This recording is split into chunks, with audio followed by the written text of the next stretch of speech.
Hello everyone, welcome to quest academy.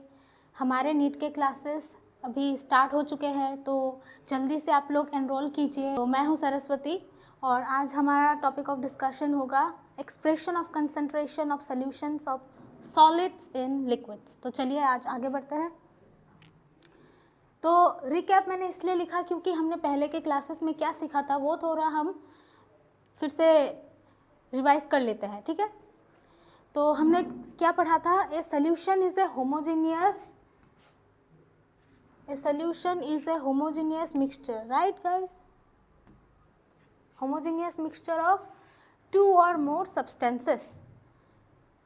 Solution का meaning था homogeneous mixture था, एक दो or more, two or more substances का होमोजेनियस मिक्सचर को हम बोलते हैं सॉल्यूशन, राइट स्टूडेंट्स। फिर इन solid liquid solutions is solid that is solute is dissolved in a liquid। तो हमें दो कंपोनेंट्स भी मिले थे, सॉल्यूट जो ज़्यादा अमाउंट में प्रेजेंट हो जो स्मॉलर अमाउंट में प्रेजेंट होता है, और फिर सॉल्वेंट जो कि है लिक्विड, वो लार्जर अमाउंट में प्रेजेंट होता है ना। ये दो कंपोनेंट्स थे जो हमें सोल्यूशन में मिले थे। फिर the concentration of a solution tells us how much solute is present in A given amount of solvent और सोल्यूशन।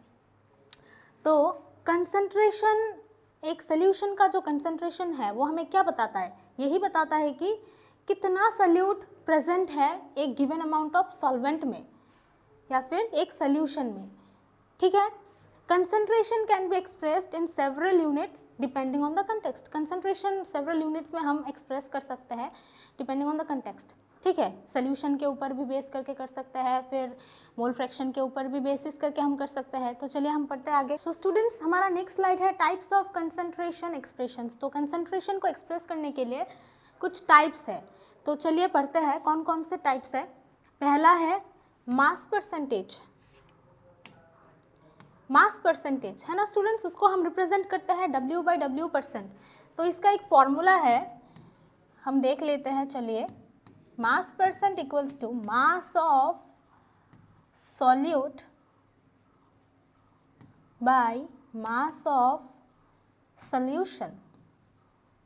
और क्योंकि ये परसेंटेज निकालना हम सीख रहे हैं तो इनटू 100, गॉट इट। ये है मास परसेंटेज निकालने का एक फॉर्मूला, ठीक है। नेक्स्ट वाला है मोलैरिटी। मोलैरिटी को हम रिप्रेजेंट करते हैं कैपिटल M से। मोलैरिटी का डेफिनेशन, ये सब इन सब का डेफिनेशन आपके NCERT बुक में ही है, आप लोग देख लेना। मैं फॉर्मूला दिखा रही हूँ आपको, फॉर्मूला भी लिखा हुआ है, फिर भी देख लीजिए। मोलैरिटी का फॉर्मूला है, मोलैरिटी को हम कैपिटल M से रिप्रेजेंट करते हैं मास of solute by volume of solvent in litre. Got it students. Molarity का ये फॉर्मूला है, कौन सा फॉर्मूला है देखिए, मास of solute by volume of solvent in litre.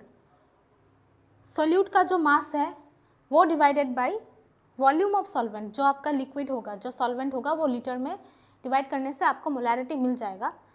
फिर है मोलैलिटी, स्मॉल m से हम उसको रिप्रेजेंट करते हैं। अभी मोलैलिटी का फॉर्मूला है mass of solute by mass of solution in gram. यही डिफरेंस है। मोलैरिटी में हम सॉल्वेंट का इन लीटर एक्सप्रेस करते हैं और मोलैलिटी में हम सोल्यूशन का इन ग्राम एक्सप्रेस करते हैं, यही बेसिक डिफरेंस है। इसी से हम ग्रीक लेटर काई से रिप्रेजेंट करते हैं, तो काई इक्वल्स टू, मोल फ्रैक्शन कैसे निकालेंगे स्टूडेंट्स, काई equals two moles of solute by total moles of all components, ठीक है स्टूडेंट्स। नेक्स्ट है हमारा नॉर्मलिटी, जिसको हम कैपिटल N से डिनोट करते हैं। Normality N equals to equivalence of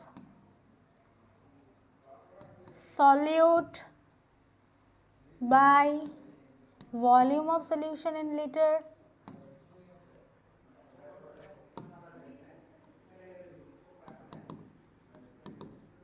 ठीक है। नॉर्मलिटी को हम equivalents of solute by volume of solution in litre से एक्सप्रेस कर सकते हैं। ठीक है स्टूडेंट्स, तो ये हमारा बेसिक फॉर्मूला है कंसंट्रेशन एक्सप्रेशन का।